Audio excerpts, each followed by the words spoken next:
Student যারা আছে তারা হয়তো প্রায় সবাই এই কথাটা শুনে থাকবে যে বাবা তুমি ভালো করে পড়াশোনা করো এবং মানুষের মতো মানুষ হও। এবং আমার বাবা মার মতো যারা আপনারা বাবা মা আছেন তারা হয়তো আপনাদের সন্তানকে মানে আমার মতো আপনাদের সন্তানকে যারা বলেন যে বাবা তুমি ভালো করে পড়াশোনা করো এবং মানুষের মতো মানুষ হও।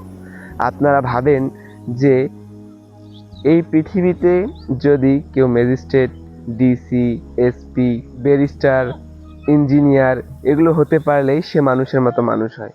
আসলে একজন সন্তান কি চায়, তার কোন জিনিসটা ভালো লাগে সেটা আপনারা উপলব্ধি করতে চান না।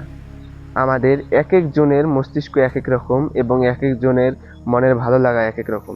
তাই আপনাদের কাছে আমার অনুরোধ, আপনারা কখনোই এভাবে আমার মতো যারা ভাই বোন আছে, যারা আপনাদের সন্তান আছে তাদেরকে কখনোই প্রেশার ক্রিয়েট করবেন না, যাতে যে তোমাকে এটা হতেই হবে ওটা হতেই হবে। তাকে বরঞ্চ এটা বলুন বাবা তুমি একজন আদর্শ মানুষ হও। তোমাকে আমি বড় চাকরি করতে বলছি না, তোমার যেটা ভালো লাগে তুমি সেই অনুযায়ী ভালো করে পড়াশোনা করো, কিন্তু সর্বপ্রথম যেটা হতে হবে একজন আদর্শ মানুষ।